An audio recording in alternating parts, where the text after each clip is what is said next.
अस्सलाम वालेकुम नाज़रीन, आप देख रहे हैं उर्दू न्यूज़ टीवी और अब तक की ब्रेकिंग न्यूज़ के साथ मैं हूं मोहसिन शहजाद। सलामती कौंसिल के इजलास इस्लाम पजीर चीन ने भारत के खिलाफ सख्त रद्द-ए-अमल दे दिया। चीनी मंदूब ने कहा कि मकबूजा कश्मीर की हैसियत आलमी सतह पर मतनाज़ा है। भारतीय इक़दाम ने चीन की खुद मुख्तारी को चैलेंज किया है। कश्मीर का मसला अक़वाम मुत्तहिदा के चार्टर्ड और दो तरफा माहिरों के मुताबिक हल होना चाहिए।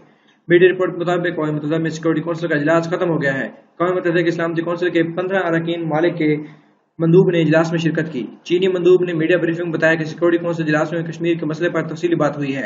कश्मीर की सूरत हाल पर अरकान ने गहरी तशवीश का इजहार किया। सिक्योरिटी जनरल अक़वाम मुत्तहिदा ने कुछ दिन पहले बयान दिया। कश्मीर में इंसानी हकूक की सूरत हाल पर अरकान ने गहरी तशवीश का इजहार किया। उन्होंने कहा कि मकबूजा कश्मीर की हैसियत आलमी सतह पर मुतनाज़ है। भारतीय इक़दाम ने चीन की खुद मुख्तारी को चैलेंज किया है। कश्मीर में इंसानी हकूक की सूरत हाल पर अरकान ने गहरी तशवीश का इजहार किया। चीनी मंदूब ने कहा कि कश्मीर का मसला अक़वाम मुत्तहिदा के चार्टर और दोतरफा माहिरों के मुताबिक हल होना चाहिए। इस दौरान पाकिस्तान के अक़वाम मुत्तहिदा में मुस्तकिल मंदूब मलिह लोधी ने कहा कि पाकिस्तान अक़वाम मुत्तहिदा की सलामती कौंसिल के इस इजलास का खैर मकदम करता है। हम जम्मू कश्मीर के मसले का पुरअमन हल चाहते हैं। इजलास पाकिस्तानी वज़ीर ख़ारिजा के खत पर तलब किया गया। निहत्तर कश्मीर की आवाज़ आज आला तरीन फोरम पर सुनी गई। मलिह लोधी ने कहा कि मकबूजा जम्मू कश्मीर में लोगों पर जुल्म जबर किया जा रहा है। कश्मीर को कैद किया जा सकता है, इनकी आवाज़ नहीं दबाई जा सकती। पाकिस्तान ने यह कोशिश मकबूजा जम्मू कश्मीर के अवाम के लिए की है।